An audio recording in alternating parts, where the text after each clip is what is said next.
അഹമ്മദാബാദിൽ വിമാനം തകർന്നു വീണ പ്രദേശത്ത് ഫോറൻസിക് വിഭാഗം ഉൾപ്പെടെ ശാസ്ത്രീയ പരിശോധനകൾ പൂർത്തിയാക്കി. നിലവിൽ ദേശീയ ദുരന്ത നിവാരണ സേന സ്ഥലത്തു നിന്നും വിമാനത്തിന്റെയും കെട്ടിടത്തിന്റെയും അവശിഷ്ടങ്ങൾ നീക്കം ചെയ്യുകയാണ്.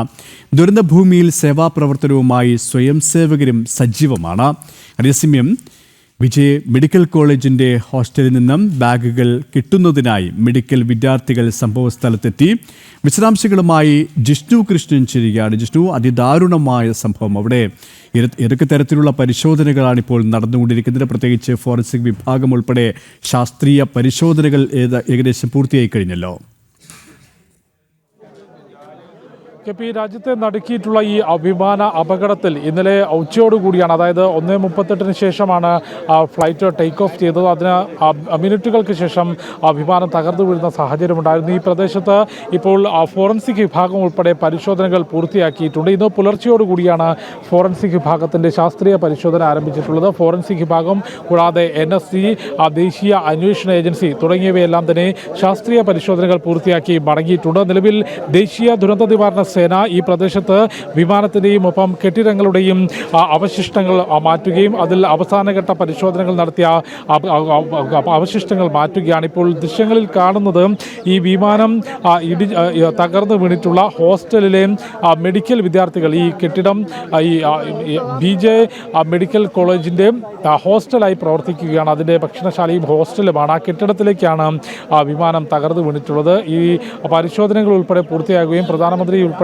സന്ദർശനം പൂർത്തിയാക്കി മടങ്ങുകയും ചെയ്ത പശ്ചാത്തലത്തിൽ ഈ മെഡിക്കൽ വിദ്യാർത്ഥികൾ ഇവിടേക്ക് എത്തിയിട്ടുണ്ട്. മെഡിക്കൽ വിദ്യാർത്ഥികൾ ഈ ഹോസ്റ്റലിലേക്ക് സുരക്ഷാ ഉദ്യോഗസ്ഥരുടെ അനുവാദം ചോദിച്ചുകൊണ്ട് ഈ കെട്ടിടത്തിലേക്ക് എത്തുകയും അവരുടെ ബാഗുകളും സാധനങ്ങളും എടുത്തുകൊണ്ട് പുറത്തേക്ക് പോകുന്നതിനുള്ള ശ്രമം നടത്തുകയാണ്. വളരെ കുറച്ച് പേരെ മാത്രമാണ് സുരക്ഷാ ഉദ്യോഗസ്ഥർ അകത്തേക്ക് കയറ്റിവിടുന്നത്. കാരണം ഈ കെട്ടിടത്തിൻ്റെ അകത്തേക്കും തീ പടർന്നിട്ടുണ്ട്. അതുകൊണ്ട് തന്നെ കെട്ടിടത്തിനകത്ത് കൂടുതൽ ആളുകൾ പോവുകയാണെങ്കിൽ അത് ഏതെങ്കിലും തരത്തിൽ അപകടം ഉണ്ടാകാനുള്ള സാധ്യതയുണ്ട്. അതുകൊണ്ട് തന്നെ വളരെ കുറച്ച് ആളുകളെ മാത്രമാണ് ഈ സുരക്ഷാ ഉദ്യോഗസ്ഥർ ഇപ്പോൾ അകത്തേക്ക് കയറ്റി വിട്ടിട്ടുള്ളത്.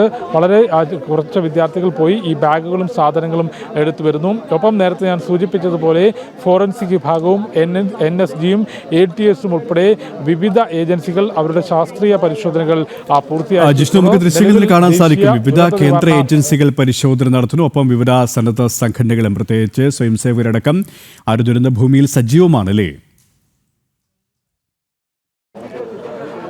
തീർച്ചയായും ഇന്നലെ ഈ ഒരു അപകടം ഉണ്ടായത് മുതൽ തന്നെ ഈ മേഖലയിലെ അഹമ്മദാബാദ് മേഖലയിലെയും സ്വയം സേവകരായിട്ടുള്ള ആളുകൾ ഈ രക്ഷാപ്രവർത്തനത്തിനൊപ്പം കൂടാതെ സേവാ പ്രവർത്തനവുമായി രക്ഷാദൗത്യത്തിൽ എത്രത്തോളം പങ്കാളികളാകാൻ ആദ്യഘട്ടത്തിൽ സാധിക്കുമെന്ന സേനയോടൊപ്പം അല്ലെങ്കിൽ ഇവിടെ പരിക്കേറ്റ ആളുകളെ ആശുപത്രിയിലേക്ക് എത്തിക്കുന്നതിനും വാഹനങ്ങളിലേക്ക് എത്തിക്കുന്നതിനും ഉണ്ടായിരുന്നു. കൂടാതെ അത് കഴിഞ്ഞതിന് ശേഷം ഇവിടെയുള്ള ആളുകൾക്ക് സേവാ പ്രവർത്തനം നടത്തുന്നതിനും സ്വയം സേവകരായിട്ടുള്ള ആളുകൾ ഈ രക്ഷാദൗത്യത്തിൻ്റെ ഭാഗമായി നിൽക്കുന്നുണ്ട്. കൂടാതെ വിവിധ സന്നദ്ധ സംഘടനകളിലെ ആളുകൾ ഈ രക്ഷാദൗത്യം നടത്തുന്ന ഉദ്യോഗസ്ഥർക്ക് കുടിവെള്ളവും ഭക്ഷണവും എത്തിച്ചുകൊണ്ടാണെങ്കിലും ഈ ഇവിടെയുള്ള കെട്ടിടങ്ങളിൽ നിന്ന് സാധനങ്ങൾ ഒഴിപ്പിക്കുന്നതിനാണെങ്കിലും അത്തരത്തിൽ എല്ലാ തരത്തിലും സേനകൾക്കും ഒപ്പം ഏജൻസികൾക്കും സുരക്ഷാ ഉദ്യോഗസ്ഥർക്കും ഒപ്പം സ്വയം സേവകരും കൂടാതെ സന്നദ്ധ സംഘടനയിലെ ആളുകളും എല്ലാം തന്നെ അത്തരത്തിൽ ജനങ്ങൾ കൂടി ഒരുമിച്ച് നിന്നുകൊണ്ടാണ് ഈ ഒരു വേദനയെ, ഈ ഒരു രാജ്യത്തെ നടുക്കിയ ദുരന്തത്തിൽ രക്ഷാപ്രവർത്തനത്തിനുമൊപ്പം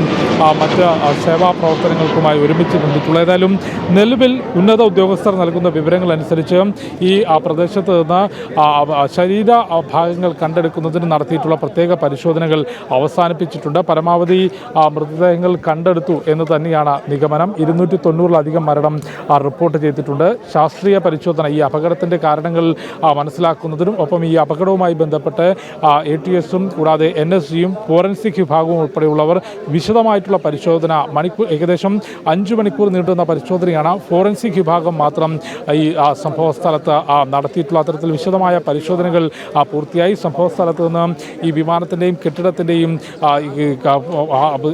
കാര്യങ്ങൾ അവശിഷ്ടങ്ങൾ നീക്കുകയാണ്. വിവിധ തരത്തിൽ ഉള്ള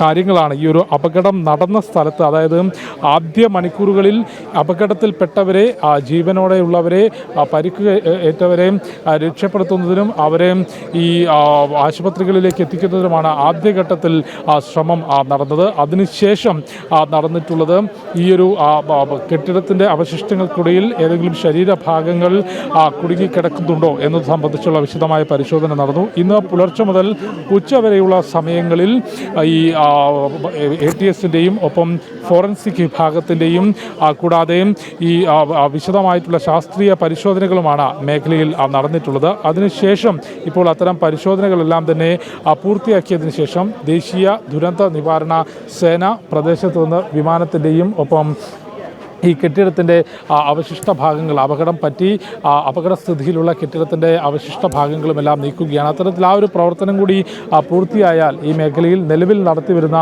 ഈ രക്ഷാദൗത്യത്തിൻ്റെ ഭാഗമായുള്ള മുഴുവൻ പ്രവർത്തനങ്ങളും പൂർത്തിയാകും. രാവിലെ വലിയ സുരക്ഷാ ക്രമീകരണങ്ങൾ, ആരെയും അകത്തേക്ക് വിടാത്ത രീതിയിലുള്ള സുരക്ഷാ ക്രമീകരണങ്ങളും ശാസ്ത്രീയ പരിശോധനയും നടന്നിരുന്നെങ്കിൽ ശാസ്ത്രീയ പരിശോധനകൾ പൂർത്തിയായി. പ്രധാനമന്ത്രി ഈ സംഭവസ്ഥലം സന്ദർശിച്ചു. അതിനുശേഷം നിലവിൽ ഈ പ്രദേശത്തെ സുരക്ഷാ ക്രമീകരണങ്ങൾ നിയന്ത്രിക്കുന്നവരും ഒപ്പം ദേശീയ സുരക്ഷാ സേനയുടെ അംഗങ്ങളുമാണുള്ളത്. പ്രദേശത്ത് നേരത്തെ ഞാൻ ചൂണ്ടിക്കാട്ടിയതുപോലെ വീണ്ടും ആവർത്തിക്കുമ്പോൾ ATS കൂടാതെ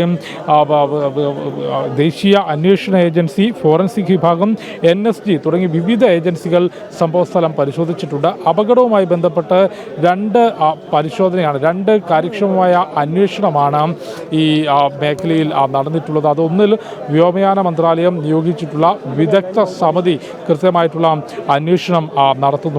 അത് എങ്ങനെയാണ് ഈ വിമാനം അപകടത്തിൽപ്പെട്ടത്, അതിൻ്റെ കാരണങ്ങൾ എന്തൊക്കെയെല്ലാമാണ്, ഈ അപകടം നടക്കുമ്പോൾ അല്ലെങ്കിൽ ആ വിമാനത്തിൻ്റെ ടേക്ക് ഓഫ് സമയത്ത് റൺവേയിൽ ഉൾപ്പെടെ എന്തെല്ലാം സജ്ജീകരണങ്ങൾ ഉണ്ടായിരുന്നു, ഗ്രൗണ്ട് സ്റ്റാഫിൻ്റെ പ്രതികരണം, അത്തരത്തിൽ വിവിധ വിഷയങ്ങൾ ആ സമിതി പരിശോധിക്കും. ഭാവിയിൽ ഈ സുരക്ഷാ ക്രമീകരണങ്ങളിൽ മാറ്റേണ്ട ശുപാർശകളും ഈ സമിതിയുടെ ഭാഗത്തുനിന്നുണ്ടാകും. ഒപ്പം എയർക്രാഫ്റ്റ് ആക്സിഡൻറ്റ് ഇൻവെസ്റ്റിഗേഷൻ ബ്യൂറോ അന്വേഷണം നടത്തുന്നുണ്ട്. ആ അന്വേഷണത്തിൻ്റെ ദ്രുതഗതിയിലുള്ള ഒരു പ്രാഥമിക റിപ്പോർട്ട് ഉടൻ തന്നെ വ്യോമയാന മന്ത്രാലയത്തിന് സമർപ്പിക്കും. അതനുസരിച്ചുള്ള തുടർ നടപടികൾ ഉണ്ടാകും. തീർച്ചയായും ഇത്തരത്തിലൊരു അപകടം നടന്നതിന് ശേഷം എന്താണ് ഈ അപകടത്തിന് കാരണം എന്നുള്ളതാണ് ഇപ്പോഴും നിലനിൽക്കുന്ന ചോദ്യം. ഇപ്പോൾ ദൃശ്യങ്ങളിൽ കാണാം സ്വയം സേവകരായിട്ടുള്ള ആളുകൾ ഈ സേവാ പ്രവർത്തനത്തിൻ്റെ ഭാഗമായി വിവിധ ഗ്രൂപ്പുകളായി തിരിച്ചുകൊണ്ടാണ് സ്വയം സേവകർ സേവാ പ്രവർത്തനങ്ങളിലും ഈ രക്ഷാദൗത്യത്തിന് ഭാഗമാകുന്നത്. നേരത്തെ അവരുടെ പ്രതികരണം തേടിയിരുന്ന പശ്ചാത്തലത്തിൽ പ്രതികരണത്തിന് ഇല്ല, അതായത് മാധ്യമങ്ങളിലൂടെയുള്ള ഒരു പ്രതികരണത്തിന് താല്പര്യമില്ല, ഈ നിലവിൽ ഈ പ്രവർത്തനങ്ങളുമായി ബന്ധപ്പെട്ട് നിൽക്കുകയാണ് എന്ന് പറഞ്ഞതുകൊണ്ടാണ് അവരുടെ